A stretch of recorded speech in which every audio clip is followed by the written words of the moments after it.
Welcome to Yes Also. I'm Suzi Barrett, and my guest today is the insanely talented Echo Kellum. Echo is all over your TV in shows like Grand Crew and Arrow, but he got his start as an improviser, and he has played on teams at I.O. and UCB and is now a Groundling. This is one of those great episodes that blends philosophies from different schools, and Echo, who is brilliant at character work, does a great job of explaining his process for developing characters and how he blends the sort of game-forward approach of UCB with a more character-forward approach like Groundlings. He also does examples of characters in here that are brilliant, and especially in the second half, he really does a great job of showing how the point of view of a character drives that character's game. Part 2 of this episode, along with all of our part 2s and an invite to our private Discord, are all available at yesalso.supercast.com. We hope to see you there, and in the meantime, here's Echo.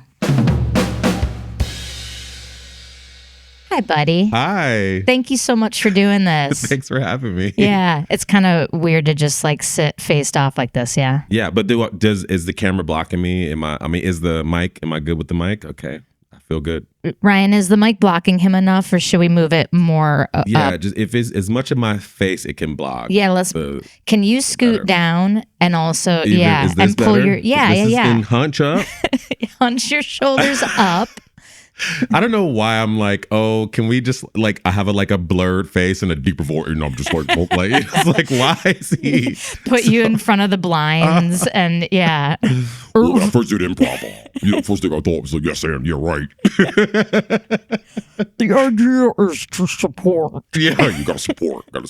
I love doing a voice change character. Oh yeah. Every once in a while it shows up in a show. Oh yeah. Oh yeah. I am always trying to play characters in shows, like constantly. Yeah, oh yeah. It's so fun.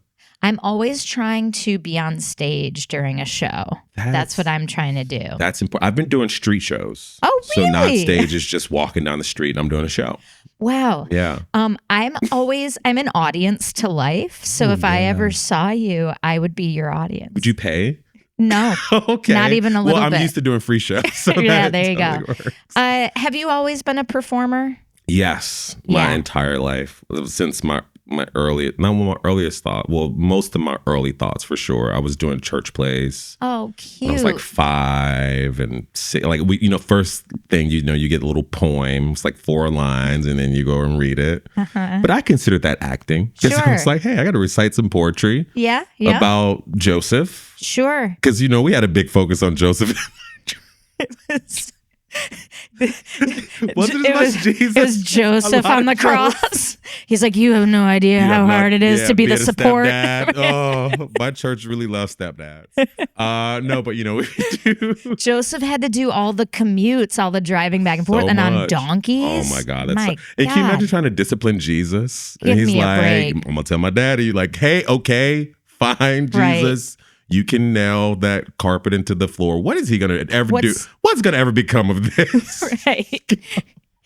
You took my toys away? Poof. I have more. Oh, dang. Jesus, stop turning all the water into wine. Sorry, I'm drunk now and you're going to hell. I told my real daddy. No. Can you imagine Joseph goes to hell because he tried to discipline? I mean, he may have. We won't find out until after. Until the end. And that's my first question.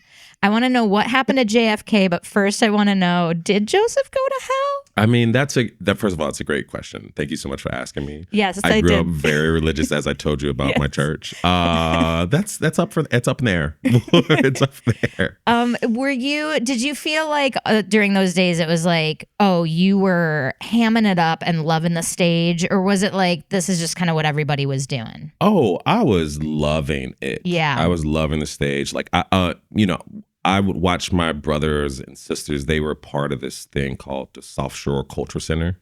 Sounds cool. It was very cool. They have like the government gave them gave them a little grant, and so they were doing like arts and things with people in poor communities. So I would watch my brother and sister perform at this South Shore Culture Center, and Craig Robinson's mom was like the pianist. No kidding. Yeah, cool. And so I was already like, oh, that's exactly what I want to do. So whenever I got a chance, I was just like soaking it all in. Yeah. Where was this? Where was home? Chicago. Oh, Chicago. right. I knew that. Yep. Yeah. So this is like South Shore 71st, like South Shore along the lakefront. Okay. So when does it transition from I love this, I'm living it up on stage to I'm going to make a run at this, I want to be an actor. Here we go. Yeah, I mean, I knew pretty young that I was like, oh, I want to be an actor. Like I would watch, In Living Color, and so I was obsessed with Jim Carrey for so many years, and Will Smith, and like Fresh Prince of Bel-Air, and all his movies, Bad Boys. I was like, oh yeah, I have to be an actor. So then I started doing like all the school plays, and I was like Martin Luther King in a play or different things like that. And I remember like just the crowds going crazy, like, and it's probably only like probably like 70 people, but to me it was like a full low SoFi stadium like back. But I just remember loving that feeling and that rush of being like, oh man, I did a good job at that thing and getting to act. But where it really took a turn for me was when I was 12. My mom got me into this agency called KRP2. It just had like a flyer, cast call. Hey, are you an actor? Are you a kid? Come be in this. We're kids and people too. Do your parents have money and want to stand in line at the mall? That was pretty. It felt like one of those like John Robert Powers thing. I was like, really? But my mom like paid this little thing, and then you have to do these workshops, and then she picked kids from the workshops that she would actually put in plays, and so we would actually get to perform in front of thousands of kids. Like I had to get a work permit when I was like 14, freshman year of high school. I did multiple plays with this entrepreneur, this young woman who wanted to start a kids kind of production agency for live theater. So I started doing that at like 13, 14, and knew I was like, oh, I absolutely am an actor. I was getting paid for the work. It was really cool. Yeah. You were in the pocket. I was in the pocket. Yeah. Yeah. So your mom brought you to that. So she was already kind of supportive and fostering super your supportive. Yeah. She was like, if this is what you want to do, fine. Great. Like I'll support it. So yeah, she was very much a big component of that. We love mom. How did this transition then into comedy specifically? And what brought you to LA? And paint the picture. I think comedy came a little bit later because I wasn't ever like, oh, I'm a comedic actor. Obviously, a lot of comedy is what I grew up watching. So, like, again, Jim Carrey, and I would be doing Fire Marshal Bill impersonations and all that stuff like that. Of course, all of us. Yeah. But I just consider myself a general actor. And then comedy kind of came into the realm when I started doing commercial work in Chicago. I was basically scouted at a bar that I was working at with one of our patrons, and she's like, "Echo, you gotta come be this agency. Like, you're just so." I was like, "Oh, I am an actor, but I just haven't done it in so many years or whatever." And so when I started going out for commercial auditions, I was like, "Oh, it's a lot of improv stuff," and I was getting like success, even though I had never taken improv or studied it. I tried to audition for a diversity scholarship at Second City, where they were like, nope. And I was like, okay. Yikes! So what a dumb move on their part. What a move, Second City. You know what you did. And I was good. No, I mean, who knows what I was doing then? So maybe I didn't have what I formed eventually. But that was really my foray into like, something about this comedic thing. I'm doing pretty well at these auditions. So when I moved to LA, the first thing I did was sign up for iOS because I worked at Geek Squad for a few years, and my manager was literally at Improv Olympic performing, doing improv. And I was like, God, I always want to do it. And I was like, how much? $300. Like, whoa, never mind. Like, so I don't know why I was like, that money was like so much to me then. That's such a like scene from like just a workplace comedy. It's like, that's like right out of like Superstore or The Office or something. Like your manager in his Best Buy gear is like, cover my floor shift for a second. I gotta change this polo shirt for a button-down shirt and go do a quick set. 100%. Yeah, because they did wear those button-downs back then. Yeah. And so I'd see him and his like pictures of him and his friends, and I was like, that's so cool. But I knew when I moved to LA, I was like, oh, I know IO has that connection to Chicago. And I was like, yeah, I'm gonna just start taking classes at Improv Olympic West so I can like figure out more of the theory of it, and like maybe I'll do even better at commercials because I already had a natural gift for it. So I started studying there, and just the first class I just fell immediately in love. And then I did a workshop with Dave Rosowski and was even more captivated. What did you fall in love with in that first class? Like, how was it different than what you were imagining it? I think the thing to me that was really like, no way, was when I realized I can do anything up here. Oh. It's like I can literally be in space up here. Uh-huh. And they're like, yes. And I was like, no way. And something about that was just like, that is so cool. I can like do anything. And it just, I became obsessed with improv. Like after I did that first class and did Dave Rosowski workshop, I went to shows every night. I did workshops. I did little study groups, like whatever. I was just consuming improv. And all of your scenes took place up in space. Of course they did. Yeah. Yeah. I was like, oh man, we got to figure out this Teflon situation. Like whatever, it's just space specifics, You play to the top of your space intelligence. Of course. Yeah. You taught me that. Oh, thank you for remembering. Yeah. Talk to me about the Rosowski workshop. What do you remember about it and why was it different? It was just so chaotic and fun. And he loved it. And he was also so good at it. And just that was really the class that really, the first class I loved, Dave Hill, great guy. I loved it. And I was like, oh, this is cool. And then I did Dave Rosowski class and I was like, oh my God, no way. This is this.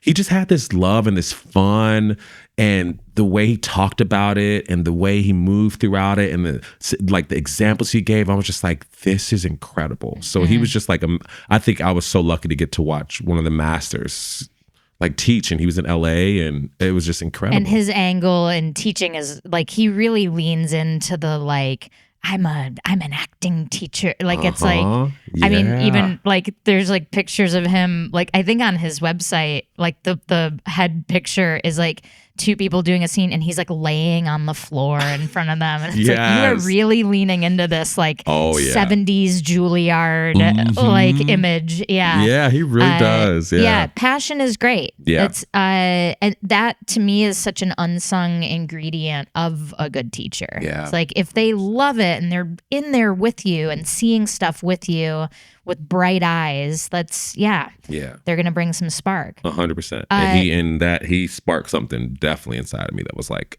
I think I want to do this for the rest of my life. I think I want to do a scene not in space. Yeah, I think I can do a scene on Earth now. Well, let me do Mars first. Let me do Mars and then I'll get back to Earth. Yeah, right.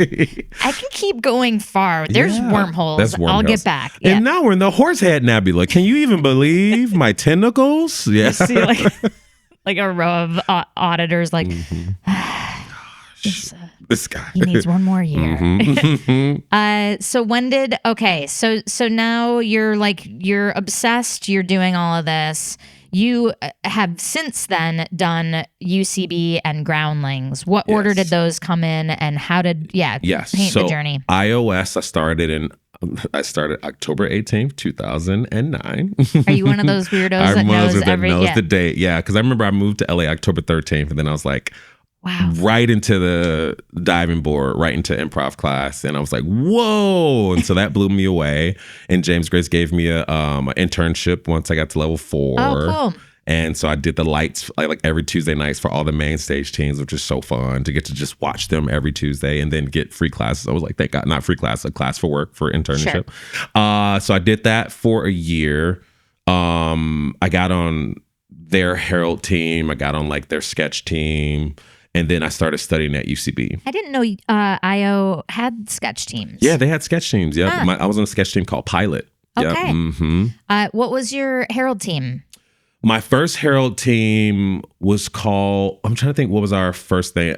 We eventually became Los Osos, which means the Bears. Yeah, which I is remember like, seeing that name around. Yeah, and it was so fun to me. I was like, I'm from Chicago, so the Bears is like perfect. Like that. That's great.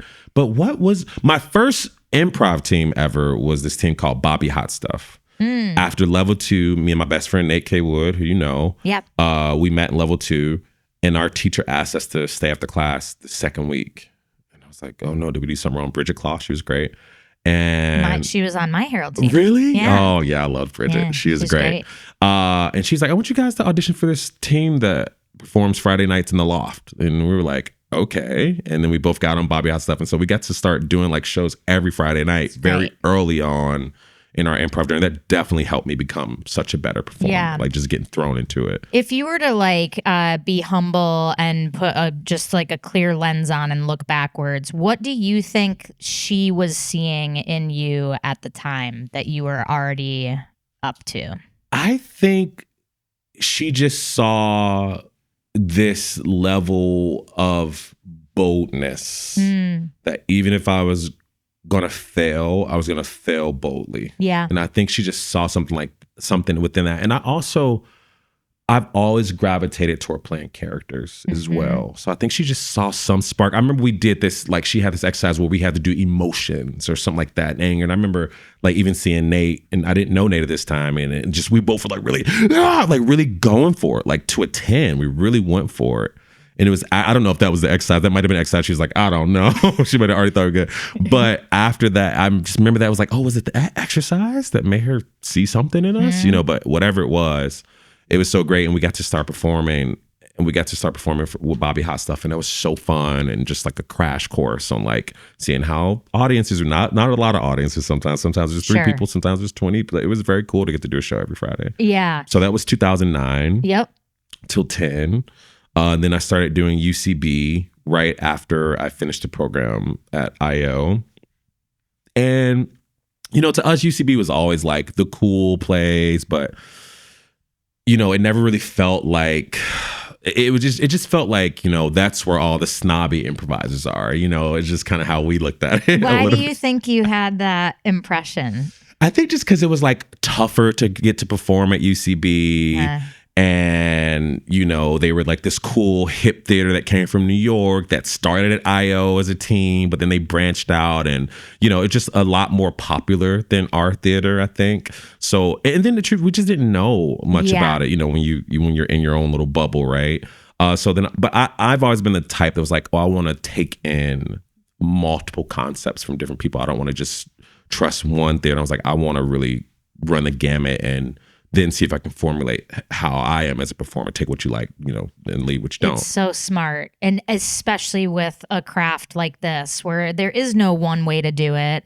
It's nebulous. It's instinctual. It's like, how do you program your instincts just from one philosophy or one teacher's point of view? Like you have to get in the sandbox a little bit more. Yeah. Cool. So you start UCB classes. Start UCB in 2010. I don't have the date. Sorry. My God. What a disappointment this is. Also, Will McLaughlin was in my level 2 class. Oh, really? At IO. And then we found out he was like a teacher and performer at UCB. We were like, how? I was just like, that's so cool that he's still like, oh, I'll train here and learn about their concepts too. Like that, I thought that was the dopest thing when we found that out.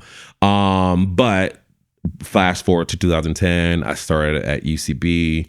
And it was very fun. I never really thought I was that strong at game, right? At like, you know, finding the funny thing in the scene and, you know, figuring out. Where I think things really started to click for me at UCB was when I started taking your class in 401, really? Right? Oh, that was a great 401. That was, I think we had such an incredible 401 class. Yeah. But I just remember like there were, you know, another person who really influenced me at IO and when I did level 5, Jim Woods was our teacher at level 5, right? He and I are very similar in our philosophies. Exactly, right? And he was the first person to ever taught me about analagous scenes. And I was like, oh, that's really cool, right? So then when I got into your class in 401, I was definitely like, oh, this feels very much like what I was learning in level 5. And like, I'm like, oh, I'm starting to see game a little bit more. You were such an incredible teacher. Thank you. I always credit you to the reason why I got on the Herald team. No way. Yes, 100%. Because right before I went into audition, I was studying, because I always took notes in every class. I was studying the notes from 401 so strong. I was like, oh yeah. And just remember all the gems and jewels you were giving. I was like, oh yeah, I could do that. I could do that. So like right before I went, I was in those studying. And then when I went to audition, it was like, oh, that was fun. Like, I think I did I did the stuff like Suzi was saying, you know, so. Man, I mean, well, kudos to you. You did it. And like my memory of you is of being such a good student. I remember you just like showing up from day one onwards, like sitting literally on the edge of your chair with your little notebook on your knees, like but not buried in the notebook. You're like looking up, like listening, scribbling. You were always like seeking to know more. Like you were never defensive about a note. You were like, oh, okay. So does that apply to this and this? Or like, so in this scene, should it have been, you were just like a sponge and like a passionate one. Great student to have. Oh, thank and you. That class was so fun. I remember Aparna was in there. Yeah, Aparna. And like Trimbor was in there. Yes. And it was incredible performers. Yeah, it was stacked with skill, and it also was a nice mix of like some people were slower players and some like Aparna was like an assassin, so like could just wait till the end of a group game and be like, I have the button for this. I have the one-liner that'll sew it up. Yeah. Let's circle back for a second and talk about analagous scenes. Yes. So for the listeners who may be newer to game, so analagous scenes are like if you're doing a herald and you're going from first beats to second beats rather than just time dashing. So you have like, I don't know, let's say the game in the first beat is like someone like overthinking their vacation and like what to pack and the irony of like we're supposed to be having fun and relaxing, but everything's overthinking. Mm-hmm. We could go to a second beat that follows that couple and now they're on vacation and now the vacation is all overthought and OCD and whatever. Or we could take that the essence of that game and strip away, have it be new characters in a new situation, have it be like an analogy, an analagous scene. So what is analogous to overthinking a vacation? Maybe like overthinking sex or something. Yeah. Or like, but you wouldn't want to confuse it that it's the same couple. Right. Completely different people. Yeah. So maybe like overthinking like playing with a kid, like with something that's supposed to be like there are no rules or whatever. And it's like, well, but we want to do the sandbox right. Right, yeah. So yeah. Now, would a doctor say, I don't know, would a doctor say that? I know we're playing, right. Oh my God, yeah, I'm failing my son. You could overthink anything. I'm failing my son, yeah. Yeah. 100%, yeah, and it's fun to use that as a tool to like really highlight for the audience and for your back line what the actual core is of what you found funny or what you were exploring. So it's not about the specifics of packing. It's about the comedic essence of this thing. Yeah. Why is this funny? Well, it's funny because they should just be finally enjoying themselves and everything is overthought. Yeah. So yeah, for you, like, is that kind of what helped start codifying game for you because it was that like the spine of the game in the middle there? I think it was, for me, it was just like, oh, this is such a clear cut perspective of how I can see game, right? I know they use those, I'm sure you've talked about this a ton of this podcast is like, the three types of improvisers, pirates, robots, and ninjas and stuff like that. Yeah. I've always just been thank you. I've always been such a pirate, right? And so this started to help me kind of get the robotic perspective of my improv together. I did Herald Year. I did Herald Year for 3. I did Herald for 3 years, right? And then we graduated. But I never really felt like I was the strongest game player. I felt like I got game, and then sometimes it would be like crystal clear to me, and I'm like, oh, that's the game. But that most of the time I was just like, I'm just gonna not think and honestly react, and then a lot of times it fell into the game. I was like, oh, thank God, you know. You play from your gut and from your heart. Yeah. Pirate. Yeah, you're gonna like make big bold moves, and the cleanup players are gonna put the rails around it to define it a little more. 100%, and but that's the gift of your Herald team too. So you're on Winslow now, a house team, but you have players on there like Dan Lippert and Justin Michael, and Mary Sasson, who are all like game machines, robots. Absolutely, robots are ninjas. Ninjas can do both, right? That's the superpower. Yeah, cool. What did it do for you, like, when you got put on Winslow? Did your improv change playing with them? Absolutely. It made me, I think, because they were all so incredible, So incredible. First of all, I remember after my callback, I was like, fuck, I just got on the Herald team. And then, because I just knew, I was like, oh my God, I think my callback was the best improv I've ever done. Like, I was just like, how lucky am I that I was like in the pocket? And I did not always feel like that about my improv. I try to keep it real with myself. And I was like, oh my God, I was in the pocket. Like, holy shit. So the fear is I just wrote a check and I don't have enough in my bank account to cover this. Yeah. And I was like, I'm going to go. Because when we would watch Herald Nights, it would be like, holy crap, they're so. And as an IO person, I was like, God, they're on another level. They're so funny. And the audience is like, oh my God. So then my first instinct after a callback was like, what have I done? I'm not ready for this. I don't think I'm good enough to be on this stage. But man, I think I just fucked myself because I had my best improv ever. Shouldn't have read that. I shouldn't have read Suzi's notes. She screwed me. And then they called me. And then I was like, oh boy. And it was like, you got it. You're on Herald. I was like, okay. And then when I met Winslow, I was like, wow, these guys are so funny and great. And I was like, how am I going to keep up with them? Like, it was just kind of that. And then I remember our first show. First of all, I would get so nervous before every show. And for years, I was still, something about performing at UCB, I would just get nervous before I went out, you know? Yeah. But our first show was so fun. I was in the first scene. I was like, F it, I'm just going to be bold and we'll see what happens. And it was great. And we had so much fun. Our chemistry was worked so well with each other. And like you said, we had so many incredible, Dan Lippert and Drew and John and Mono and, you know, Mary, Gilly, it was just, man, everyone brought so much specific fun energy to themselves. And I really think it was just so fun to just drop in and know that I'd be taken care of, even if I didn't feel like I could always, you know, figure what the game was.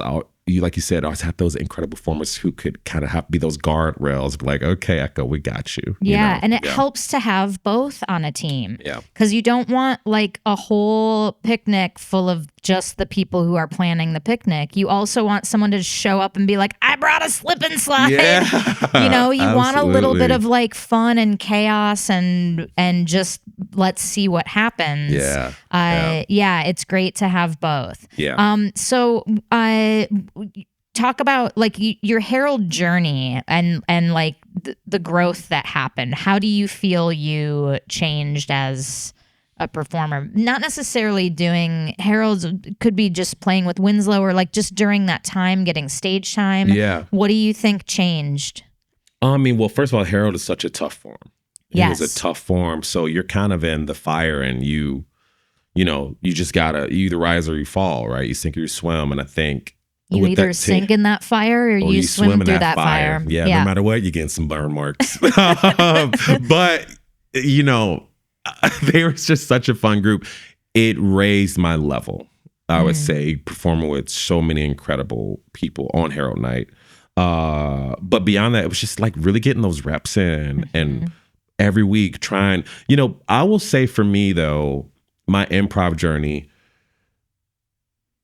it was like flashes of incredible, amazing performer. And then sometimes like, what is he doing out there? Like, I definitely felt that on Herald Night sometimes, like that I could be very up or down, right? Like sometimes I would start off a great scene and then I was like, I got nothing. And so like somebody else would have to come in and maybe continue my game or something like that. So I definitely feel like I was, you know, pushing forward, still being bold, but I do feel like I was not consistent enough, like consistently good, like so many other performers on the team. When you look at that now, what was that? Because now you're incredibly consistent and you never lack for what to do or say.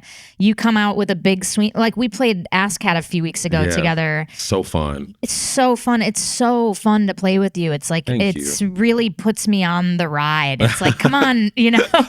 And you take these big swings at like really out there characters, but they still feel real. Yeah. And they throw the rest of us in the world and it's like, oh, okay, we're coming into Echo's house now. Like, what is this scene? You know, but you never run out of steam. You know, sometimes people take that big swing and by like the, you know, second minute of the scene, the character is disappearing or they start getting self-conscious or they start going, uh-oh, now what? I had that big joke or whatever.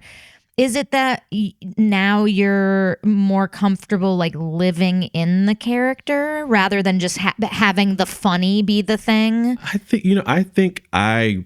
For me, I feel like my big turn for improv where the consistency got way better was after the pandemic, weirdly enough, right? Because I've been performing on Herald since 2011 and still like doing shows. But again, I was like, oh, sometimes flashes of greatness. And then sometimes it's like, what am I doing up here, And then something about the pandemic, I don't know if it's just like actually just having the breadth of experience behind me, it finally started to sink in. But my shows started going from incredible to maybe not so good to like incredible to good, right? And so I was like, oh, I think I'm finally out of I stopped being like nervous before shows. I don't know.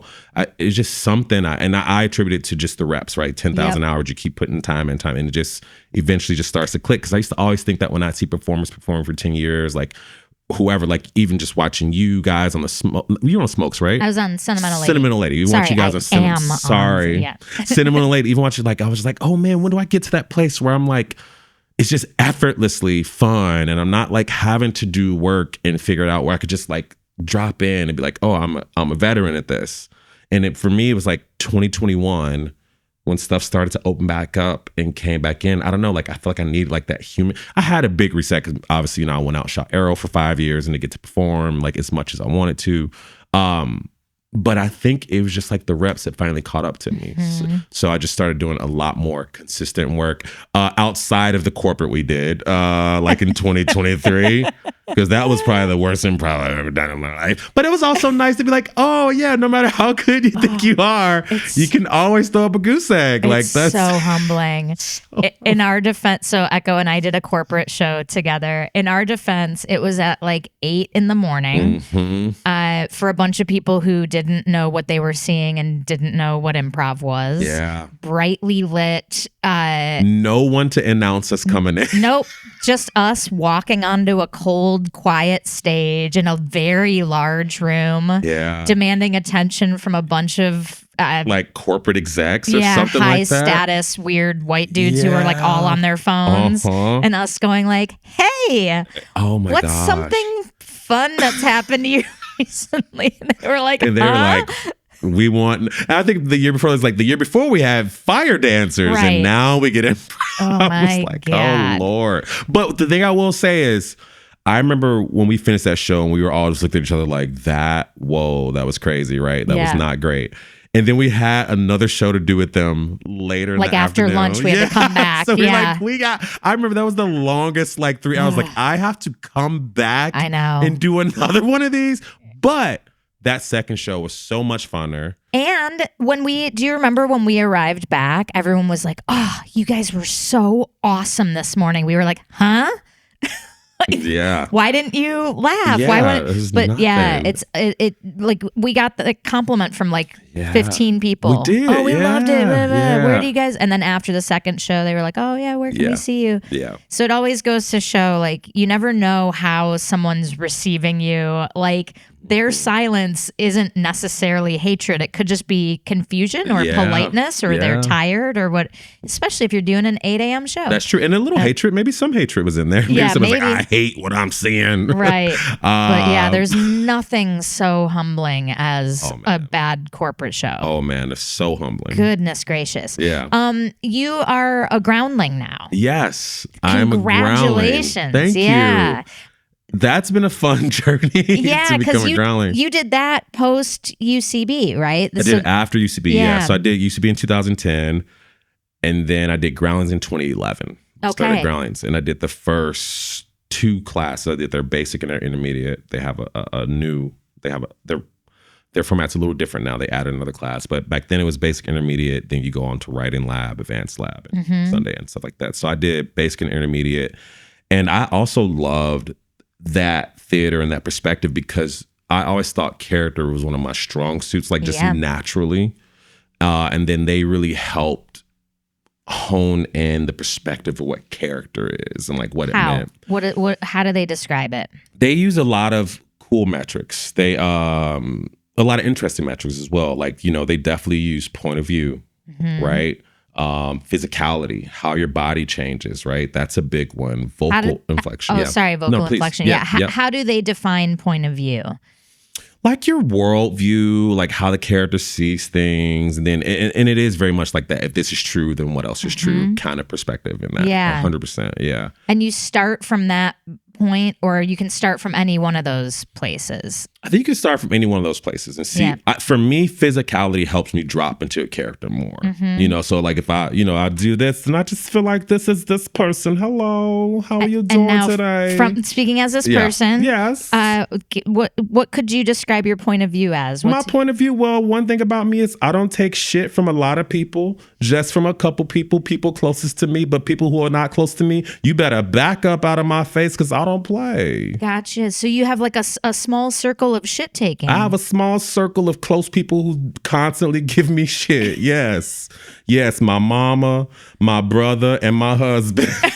Great. That's right. Am I a female or a male? I don't know. It doesn't matter. It doesn't matter. No, you don't need to choose. I don't have to tell. Yeah. And I'm never going to give you shit because I'm not close to you. Because you're not that close to me. That's right. You are unavailable to give me shit if you're not in my circle. It is just not going to happen. It hits and drops. It just hits and drops. Oh, so I could give shit. You could. Well, people can throw shit all day. Shit is all around us. Throw the shit. But it's not going to stick. That's the difference. People that's close, it sticks. Gotcha. People that is far, it just falls to the ground. Science. Have you seen that movie, One Battle After Another? Just kidding.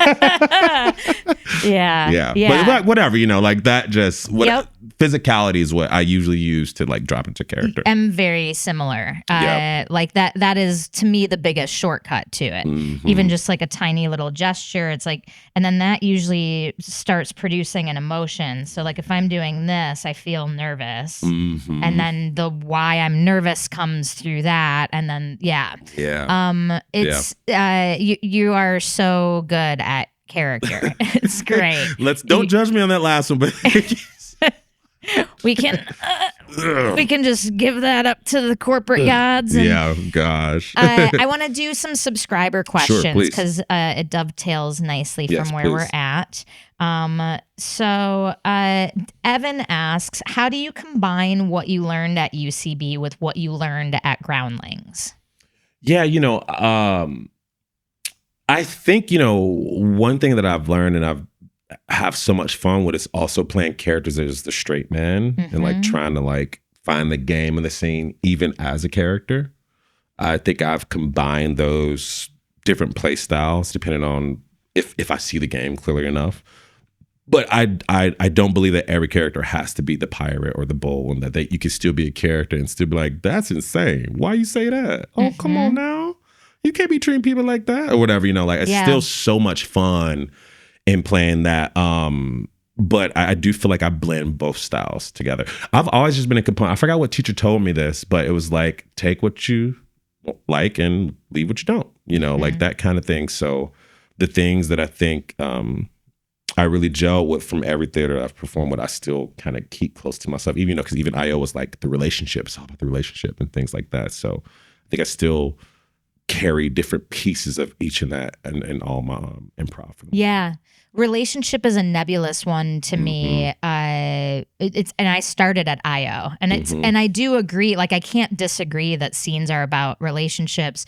To me, it's the least playable note or the least playable aspect. Like I feel like relationship naturally unfolds and reveals itself while you are playing your emotion or your point of view or whatever. But to try to like just show what a relationship is, because a relationship is two people. It's like reactive, and I can't get my head around what both of us are. But all of these are different ways of saying the same thing, right?